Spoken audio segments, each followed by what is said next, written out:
Hello, good morning students. हम अपना अभिक्रिया कोटि टॉपिक है वो कंप्लीट कर चुके हैं। लास्ट वीडियो में हमने उसके न्यूमेरिकल भी कर लिए थे। तो अभिक्रिया कोटि, अभिक्रिया का वेग, अभिक्रिया को प्रभावित करने वाले कारक लगभग हमारे सारे कंप्लीट हो गए। अब इसके 2-3 टॉपिक ही बस और बचे हैं। आज के वीडियो में हम पढ़ेंगे कि जो वेग हमने पढ़ा था, एक तो वेग पे हम लोगों ने पढ़ा था ना कि वेग पे किस प्रकार अभिक्रिया का वेग निर्भर करता है। तो आप लोगों ने उसमें देखा भी था कि जो अभिक्रिया का वेग है वो ताप पर निर्भर करता है। ताप पर कैसे निर्भर करता है कि टेम्परेचर जब हम बढ़ाते हैं तो अभिक्रिया का वेग क्या होता है, बढ़ता है। ठीक है। अब यहाँ पर आपके एक इससे पहले एक थ्योरी दी गई थी, वो दी गई संघर्ष सिद्धांत। तो आपके ये थ्योरी है, आज इस टॉपिक के बारे में हम कंप्लीट करेंगे। संघर्ष सिद्धांत क्या होता है, किसने दिया, संघर्ष सिद्धांत या फिर इसको बोलते हैं हम टक्कर सिद्धांत, और इंग्लिश में इसका नाम होता है कोलिजन थ्योरी। ठीक है। संघर्ष का मतलब क्या है, टक्कर, टक्कर का मतलब कोलिजन, यही एक ही मतलब हो गया। अब देखो, संघर्ष का, टक्कर का मतलब क्या है कि जब हमारी अभिक्रिया होती है तो होता क्या है, क्रियाकारक के अणु आपस में टकराते ही तो हैं, और टकराएंगे तब आगे क्या बनाएंगे, वो प्रोडक्ट बनाएंगे, यही होता है। ठीक है। तो इस रिएक्शन, इस थ्योरी में यही बताते हैं। इस थ्योरी में सबसे पहले ट्राउट्स और लुईस ने 1816 में और 1818 में ये थ्योरी दी थी। उन्होंने क्या बताया था कि उन्होंने बताया कि ये जो थ्योरी है, ये थ्योरी किसकी व्याख्या करती है कि अभिक्रिया के अंदर अभिक्रिया के वेग को, मतलब ऊर्जा किस प्रकार से प्रभावित कर रही है और उसकी ऊर्जा पर किस प्रकार से निर्भर है, और उसकी यांत्रिकी, यांत्रिक का मतलब एक टाइप से यही है कि टक्कर किस प्रकार से होगी, किस प्रकार से हमारे प्रोडक्ट बनेंगे। तो देखो, रिएक्शन के दौरान होता क्या है, क्रियाकारक के अणु आपस में टकराते हैं और आपस में टकरा के क्या बनाते हैं, प्रोडक्ट बनाते हैं। देखो, आज का जो हमारा टॉपिक है ना, वो संघर्ष सिद्धांत जो है वो पूरा थ्योरेटिकल है। इसमें कहीं भी कोई भी डेरिवेशन नहीं है, कहीं कोई फॉर्मूले नहीं है। तो आप इसको अच्छे से सिर्फ और सिर्फ सुनना है तसल्ली से बैठ के। ठीक है। लिखना कुछ नहीं है अभी। ठीक है। नोट्स तो वैसे भी आपको मिल रहे हैं, लिख लेना, लेकिन अच्छे से सुन लेना, क्योंकि आपको ये समझने पे डिपेंड है। पूरा थ्योरेटिकल पोर्शन है, तो आपको जो मैं बोल रही हूँ उसको अच्छे से सुनना। ठीक है। तो संघर्ष सिद्धांत के अंदर हम लोग क्या बोल रहे हैं कि इसके अंदर इन्होंने, साइंटिस्ट ने, लुईस ने, और इन्होंने क्या बताया कि जब हम लोग किसी भी अभिक्रिया, जब भी हमारी कोई भी अभिक्रिया होती है तो अभिक्रिया में जो क्रियाकारक के अणु होते हैं वो आपस में टकराते हैं। ठीक है। टकराते हैं और अभिक्रिया क्या करते हैं, संपन्न करते हैं। अब लेकिन ये नहीं है कि जितने सारे टकराए और अभिक्रिया संपन्न हो गई। देखो, अब इसमें देखो, मान लो सपोज आपके पास में ऐसे गेम खिलवाते हैं, ऐसे ये मान लो इस प्रकार से लॉन्ग जंप वगैरह करवाते हैं ना, तो उसमें क्या करते हैं कि इससे आपको लॉन्ग जंप करके उधर जाना होता है, करते हैं। तो इसके अंदर क्या होता है कि जब भी कोई भी जो भी प्लेयर होता है, अगर वो उसको 1-2 चांस दिए जाते हैं, अगर 1-2 चांस, मान लो इनको 2 चांस दिए जा रहे हैं, अगर 2 चांस में वो प्लेयर इसको पार करके उधर चला गया तो वो विनर हो जाता है, और अगर वो नहीं जा पाता है तो वो इधर लूजर रह जाता है। ठीक है। यानी ऐसी अभिक्रिया में होता है। अभिक्रिया के अंदर भी क्या होता है, कुछ जो क्रियाकारक है वो ऐसे टक्कर कर लेते हैं ताकि वो टक्कर करके इतनी ऊर्जा पा के वो क्या चला जाए, उधर से प्रोडक्ट बना ले। और कुछ उनकी जो टक्कर होती है वो इम्प्रॉपर होती है कि वो इतना पार करके वापस से यही रह जाते हैं। ठीक है। तो हमारे जो यहाँ पे टक्कर होती है वो भी कुल प्रकार से 2 प्रकार की हो जाती है। एक तो होती है हमारी, जब देखो ये क्रियाकारक अणु उधर चले गए तो वो टक्कर को हम लोग बोलते हैं प्रभावी टक्कर।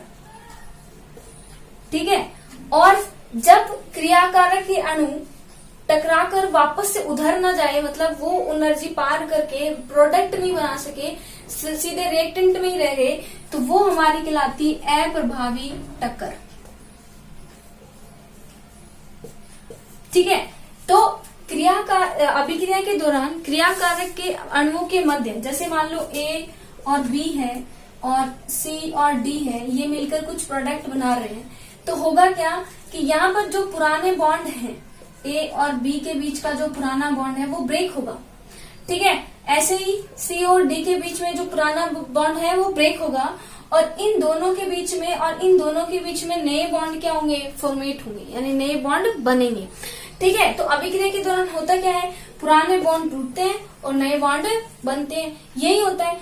ठीक है, तो पुराने बॉन्ड कितने बनेंगे और कितने नए बॉन्ड टूट के कितने प्रोडक्ट बनेंगे, कितने, उस पर क्या निर्भर, मतलब वो जो प्रोडक्ट बन रहा है वो किस पर निर्भर करता है, वो इस पूरी थ्योरी के अंदर आपको समझाया गया है। ठीक है, तो फर्स्टली आपका आता है कि जो ये टक्कर थ्योरी है, टक्कर सिद्धांत है, इसके अंदर मोस्टली जो टक्कर होती है वो संगत आवर्ती पर निर्भर करती है।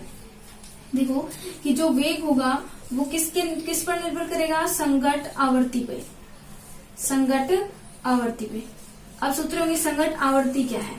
संगत आवर्ती क्या है कि प्रति सेकंड यानी एक सेकंड में एक इकाई आयतन में कितनी टक्कर हो रही है, कितनी प्रभावी टक्कर हो रही है, प्रति सेकंड एक इकाई आयतन में कितनी प्रभावी टक्कर। अब प्रभावी टक्कर का मतलब समझ रहे हो ना, प्रभावी टक्कर का मतलब क्या है, जिनसे हमें प्रोडक्ट प्राप्त होगा। देखो प्रभावी टक्कर से हमें प्रोडक्ट मिलेगा और अप्रभावी से हमें प्रोडक्ट नहीं मिलेगा।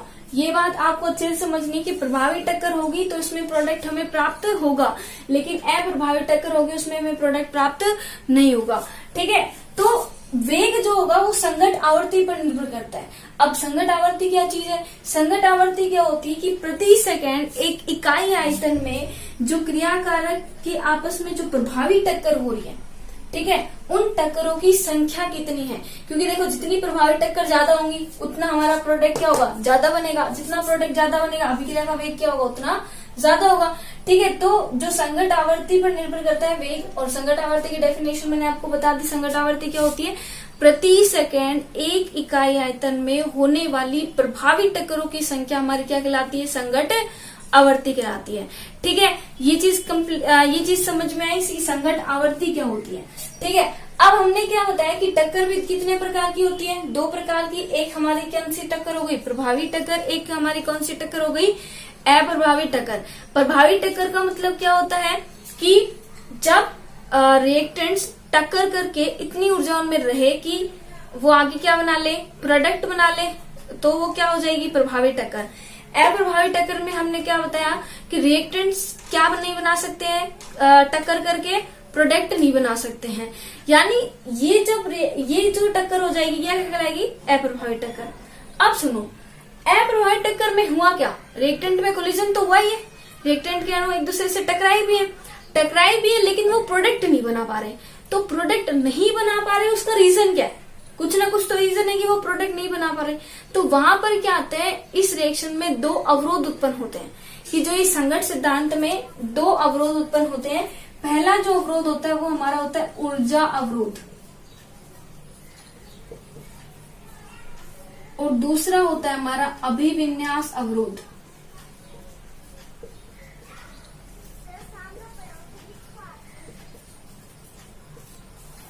ठीक है, पहला हमारा ऊर्जा अवरोध, दूसरा हमारा अभिविन्यास अवरोध। इन अवरोध का मतलब क्या है, ये वे मतलब हैं जिनकी वजह से जो रिएक्टेंट के मोल है वो टकरा भी गए, लेकिन टकराने के बाद भी वो प्रोडक्ट नहीं बना पा रहे। तो वो क्यों नहीं बना पा रहे, क्योंकि दो अवरोध क्या हो जाते हैं, बीच में पैदा हो जाते हैं। वो दो अवरोध कौन से हैं, एक तो ऊर्जा अवरोध है और एक आपका क्या है, अभिविन्यास अवरोध है। ऊर्जा अवरोध का मतलब क्या है, देखो मान लो ये मैंने आपको बताया,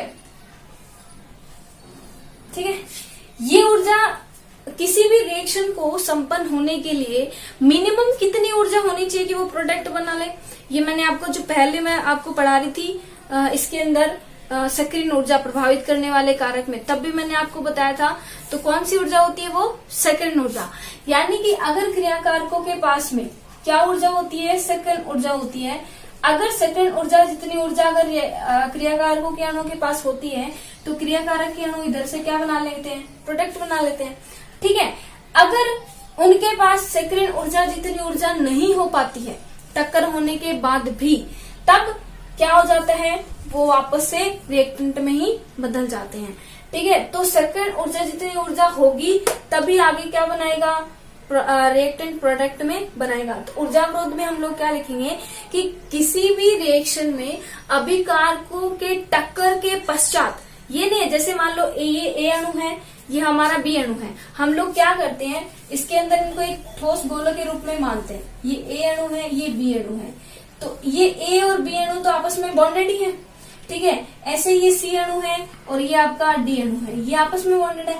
अब ये ए अणु इससे टकराएगा और ये बी अणु इस प्रकार से इनसे टकराएंगे।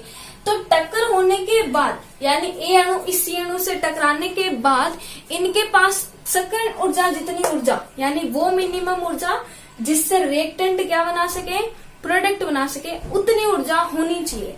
अगर उतनी ऊर्जा है तो ये क्या हो जाएगा, प्रोडक्ट में बन जाएगा। लेकिन क्या होता है टक्कर के पश्चात कुछ अणुओं के जो रिएक्टेंट्स की जो ऊर्जा होती है वो डाउन हो जाते हैं, इसलिए वो प्रोडक्ट नहीं बना सकते हैं। तो प्रोडक्ट नहीं बना सकते इसका मतलब क्या हुआ कि उनमें कौन सा अवरोध आ गया, ऊर्जा अवरोध। ऊर्जा अवरोध का मतलब क्या, उनके पास पर्याप्त ऊर्जा नहीं हो पाई, तभी तो वो क्या नहीं बना पाए, प्रोडक्ट नहीं बना पाए।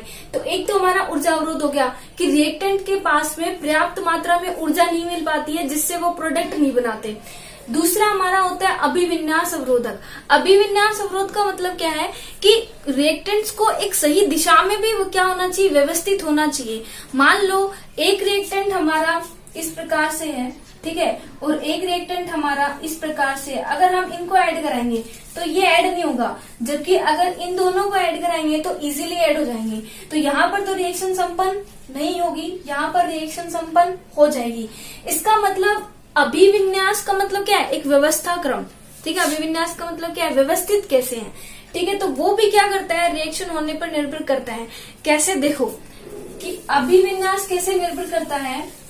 अगर यहाँ पर अभिक्रिया के दौरान अभिकारक के अणु सही प्रकार से व्यवस्थित नहीं होते हैं तब भी वो क्या नहीं बनाते, प्रोडक्ट नहीं बनाते। कैसे, मान लो ये रिएक्शन हो रही है आपके पास में कि NO2 प्लस NO2 मिलकर क्या बनाएंगे, N2O4। ये रिएक्शन हो रही है आपके पास में। इस रिएक्शन में देखो NO2 का मोल कैसे है, ये ऑक्सीजन का, ये ऑक्सीजन का और ये नाइट्रोजन का, इस प्रकार से है, ओके। और ऐसे ही आपका दूसरा मोल हो गया ये ऑक्सीजन का, ये ऑक्सीजन का और ये आपका हो गया नाइट्रोजन का। एक आपको इस प्रकार से ये व्यवस्थित है, तब आपको अभिक्रिया संपन्न करानी है। एक आपका दूसरी प्रकार से है, ये ऑक्सीजन हो गया, ये ऑक्सीजन हो गया और ये आपका नाइट्रोजन हो गया, ठीक है। इसके साथ में NO2 का मोल जोड़ रहे हो आप, इस प्रकार से है, नाइट्रोजन ऑक्सीजन ऑक्सीजन। अब आपको कुछ समझ आ रहा है कौन सी रिएक्शन संपन्न होगी देखने से। अब मेरे को ये बात करना, यहाँ से इसके साथ ये बॉन्ड बना सकता है क्या, यहाँ पर तो 2 ऑक्सीजन है, नहीं बना सकता ना। नाइट्रोजन किसके साथ बॉन्ड बनाएगा, नाइट्रोजन के साथ में ही बॉन्ड बनाएगा, तो यहाँ पर इसके साथ तो ये बॉन्ड बना ही नहीं सकता, यानी यहाँ पर प्रोडक्ट फॉर्मेशन नहीं होगा, तो यहाँ पर रिएक्शन संपन्न नहीं हो रही है। अब यहाँ पर ऊर्जा का तो कोई मतलब ही नहीं है, ऊर्जा कोई मतलब हो रहा है क्या कि ऊर्जा नहीं है इनके पास में, ऊर्जा कोई मतलब नहीं है। मतलब सिर्फ किस बात का बन रहा है कि इनका अभिविन्यास क्या नहीं है, सही नहीं है। तो अभिविन्यास भी एक तरीके से क्या करता है, अवरोध उत्पन्न करता है कि रिएक्टेंट्स के मॉलिक्यूल अगर सही तरीके से अभिविन्यासित नहीं होंगे तब भी क्या बनाएंगे, अवरोध उत्पन्न करेंगे और रिएक्शन हमारी संपन्न नहीं होगी।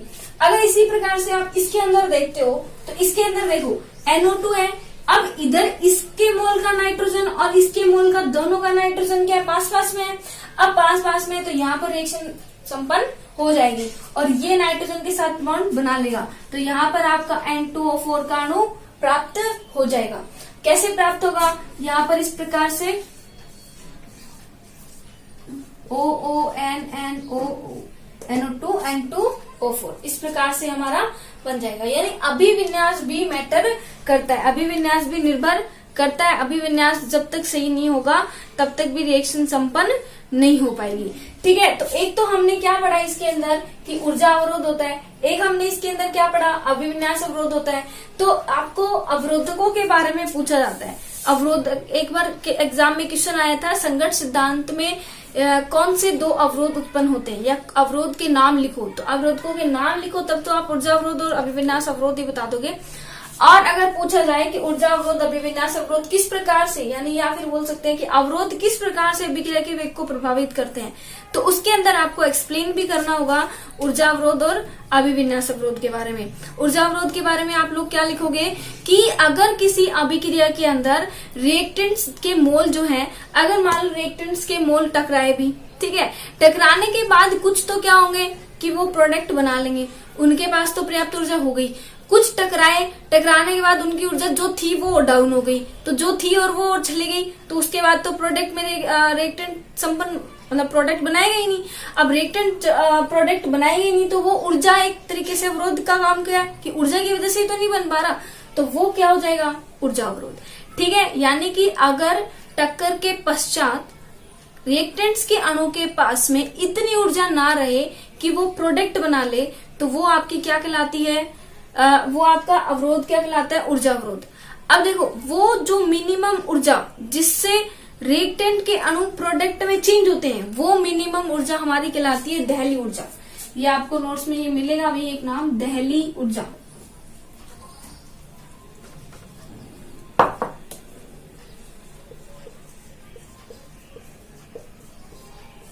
दहली ऊर्जा क्या होती है, वह मिनिमम या न्यूनतम ऊर्जा जिससे जो हर रिएक्टेंट्स के पास होनी चाहिए क्या बनाने के लिए, प्रोडक्ट बनाने के लिए, यानी कि उत्पाद बनाने के लिए आवश्यक मात्रा में न्यूनतम ऊर्जा की जो होती है वैल्यू, वो क्या कहलाती है, हमारी दहली ऊर्जा।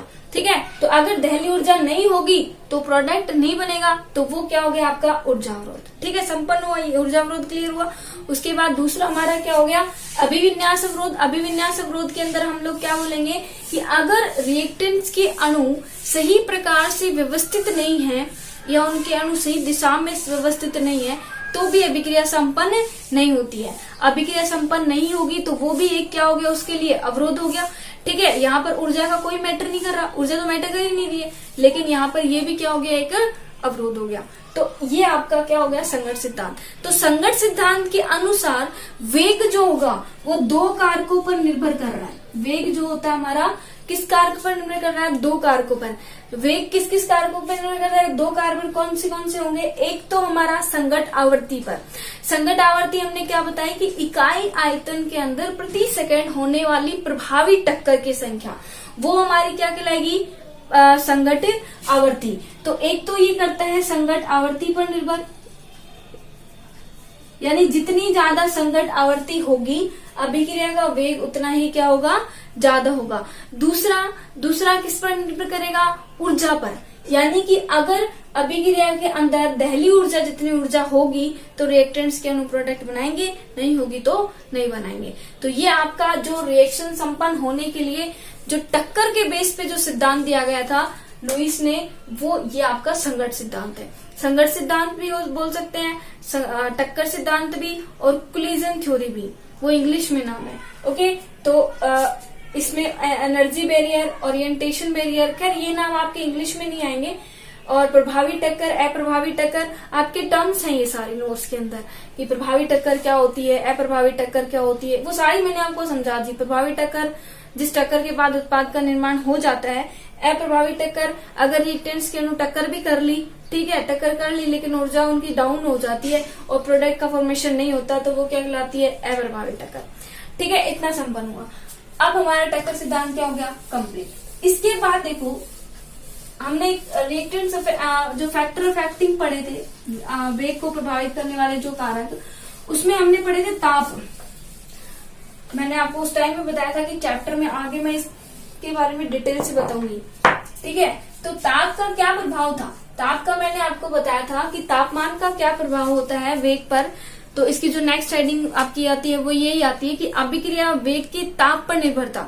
ठीक है, अभिक्रिया वेग की ताप पर निर्भरता, और इसके बारे में डिटेल से स्टडी किसने की थी, आर्यनियस साइंटिस्ट ने। तो ताप पर निर्भरता हम लोग कैसे करते हैं कि जो हमारा, अगर हम अभिक्रिया का तापमान 10 डिग्री तक सेंटीग्रेड तक इंक्रीज करते हैं, 10 डिग्री सेंटीग्रेड तक इंक्रीज करते हैं, तो अभिक्रिया का वेग 2 से 3 गुना हो जाता है, 2 से 3 गुना। और 2 से 3 गुना ये जो चीज हमारी क्या कहलाती है, ताप गुणांक कहलाती है। ये चीज हमारी क्या कहलाती है, ताप गुणांक कहलाती है। ठीक है, तो अभिक्रिया का वेग 2 से 3 गुना कैसे हो गया भाई, उसमें क्या फैक्टर ऐड हुए हैं जिसकी वजह से हमारा अभिक्रिया का वेग इतना बढ़ गया, इसके अंदर हम लोग वो पढ़ेंगे। ठीक है, अभिक्रिया वेग की ताप पर निर्भरता है ये, इसकी हेडिंग क्या है कि अभिक्रिया वेग पर ताप की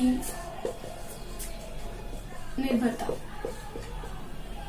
यानी ताप कैसे बढ़ता है। मोस्टली क्या होता है, देखो इसके अंदर दो फैक्टर आते हैं, पहली चीज दूसरी, दो फैक्टर क्या कि ताप कैसे बढ़ जाता है। पहली चीज, जैसे हम लोग, आप बताओ, टेम्परेचर बढ़ाओगे तो रिएक्टेंट्स के अणु फटाफट से रिएक्शन करेंगे, फटाफट से इधर भागेंगे, क्योंकि रिएक्टेंट्स के अणु की कौन सी ऊर्जा बढ़ जाएगी, गतिज ऊर्जा बढ़ जाएगी, तो एक से इधर से इधर भागेंगे एक दूसरे की तरफ। जितना ज्यादा वो एक दूसरे की तरफ भागेंगे उतनी ज्यादा उनमें क्या हो जाएगी, टक्कर संपन्न होगी। तो एक तो फैक्टर ये होता है कि जब हम टेम्परेचर इंक्रीज करते हैं तो क्या बढ़ जाती है, टक्कर बढ़ जाती है। टक्कर बढ़ गई, इसका मतलब क्या बढ़ गया आपका, टक्कर बढ़ गई, इसका मतलब क्या बढ़ गई, संघट्ट आवृत्ति। क्या बढ़ गई है, संघट्ट आवृत्ति। अब इसको डिटेल से पढ़ते हैं, पहले इसको डिटेल से क्या पढ़ते हैं। संघट्ट आवृत्ति क्या होती है, वही मैंने बताया था अभी थोड़ी देर पहले कि प्रति सेकेंड इकाई आयतन में होने वाली टक्करों की संख्या क्या कहलाती है, संघट्ट आवृत्ति। यानी कि जैसे हमने टेम्परेचर इंक्रीज किया, एक तो आप मान लो ये कर रहे हो, इसको आपने रूम टेम्परेचर पे रख रखा है, तब इसके अणु आपस में टक्कर करेंगे, ठीक है।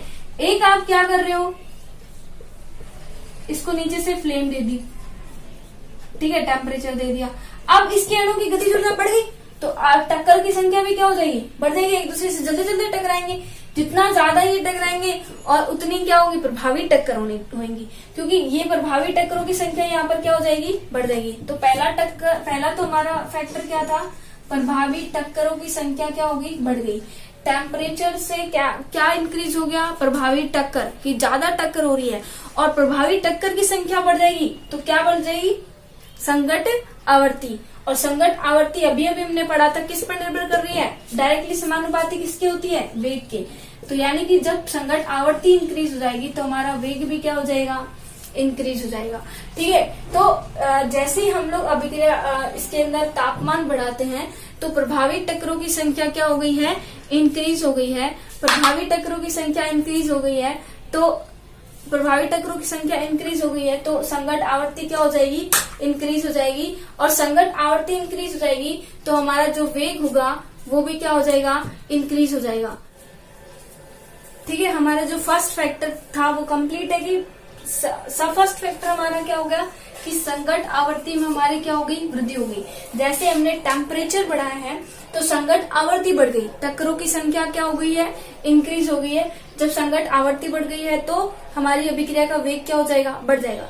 लेकिन प्रैक्टिकली ये देखा गया कि जब हम लोग मान लो टेम्परेचर बढ़ा देते हैं 300 से 310 केल्विन, हम 300 से हमने 310 केल्विन कर दिया, यानी 10 डिग्री में अगर हमने क्या किया, इन्होंने टेम्परेचर बढ़ाया। जब इन्होंने 10 डिग्री टेम्परेचर बढ़ा के देखा तो ये देखा कि संघट्ट आवृत्ति तो मात्र 2 से 3% क्या हो रही, बढ़ रही है। संघट्ट आवृत्ति कितनी बढ़ रही थी, 2 से 3%, यानी कि अभिक्रिया वेग तो 2 से 3 गुना हो रहा था, यानी बहुत ज्यादा बढ़ रहा था। जबकि संघट्ट आवृत्ति तो 2 से 3% होती है, यानी कि अभिक्रिया वेग सिर्फ और सिर्फ संघट्ट आवृत्ति वृद्धि नहीं होती, और भी कुछ वृद्धि हो रहा है ताकि अभिक्रिया का वेग बढ़ रहा है। तो पहली चीज तो हमारी हो गई संघट्ट आवृत्ति। संघट्ट आवृत्ति सबको समझ आ गया कि जैसे टेम्परेचर हम लोग बढ़ाएंगे, टक्करों के बीच आपस में क्रियाकारक के अणु जोर जोर से टक्कर करेंगे, जल्दी जल्दी टक्कर करेंगे, जिससे प्रति सेकेंड या इकाई आयतन में होने वाले टक्करों की संख्या क्या हो जाएगी, बढ़ जाएगी। अब दूसरी जो चीज आती है वो हमारी क्या आती है, दूसरी चीज होती है हमारी प्रभावी संघट्ट में वृद्धि। जो दूसरा यहाँ पर फैक्टर काम करता है अभिक्रिया के वेग को बढ़ाने में, वो कौन सा फैक्टर होता है, प्रभावी संघट्ट। अभी मैंने इसके बारे में अभी इसी में चर्चा भी हो गई थी हमारी कि जैसे जैसे आप टेम्परेचर बढ़ाओगे तो रिएक्टेंट, देखो एक तो आप इनमें टक्कर करा रहे हो जो नॉर्मल टेम्परेचर पे पड़ा है। आप लोग सोच के देखो, इनकी टक्कर होने के बाद कितनी ऊर्जा बढ़ सकती है, बहुत कम ऊर्जा बढ़ती है। लेकिन जैसे ही हम लोग क्या करते हैं, इसके अंदर जैसे टेम्परेचर बढ़ा देते हैं तब प्रभावी टक्कर की संख्या, जो यहाँ पर प्रभावी संघट्ट है, प्रभावी संघट्ट मतलब कि जिससे प्रोडक्ट का निर्माण हो जाता है, उसकी संख्या बहुत ज्यादा बढ़ जाती है। तो प्रभावी संघट्ट क्या हो जाता है, बढ़ जाता है, इसलिए अभिक्रिया का वेग बढ़ जाता है, ठीक है। तो संघट्ट सिद्धांत भी हो गया, अभिक्रिया वेग पर ताप की निर्भरता भी हो गई। इसके अंदर आपको दो फैक्टर याद करने हैं कि ताप बढ़ाते हैं तो संघट आवर्ती बढ़ जाती है, लेकिन वो 2 से 3% ही बढ़ती है, लेकिन अभिक्रिया का वेग 2 से 3 गुना बढ़ जाता है। इसका मतलब और भी एक फैक्टर है जो निर्भर कर रहा है, वो फैक्टर होता है प्रभावी संघट में वृद्धि, यानी कि प्रभावी संघटों की संख्या, यानी जिससे प्रोडक्ट निर्माण हो जाए, उन टक्करों की संख्या क्या हो जाती है, बहुत ही ज्यादा हो जाती है। इसलिए हमारा अभिक्रिया का वेग क्या होता है, बहुत ही ज्यादा हो जाता है। तो ये हो गई अभिक्रिया वेग की ताप पर निर्भरता। आगे आर्रहेनियस सिद्धांत हम लोग पढ़ेंगे, वो कल के लिए थैंक यू।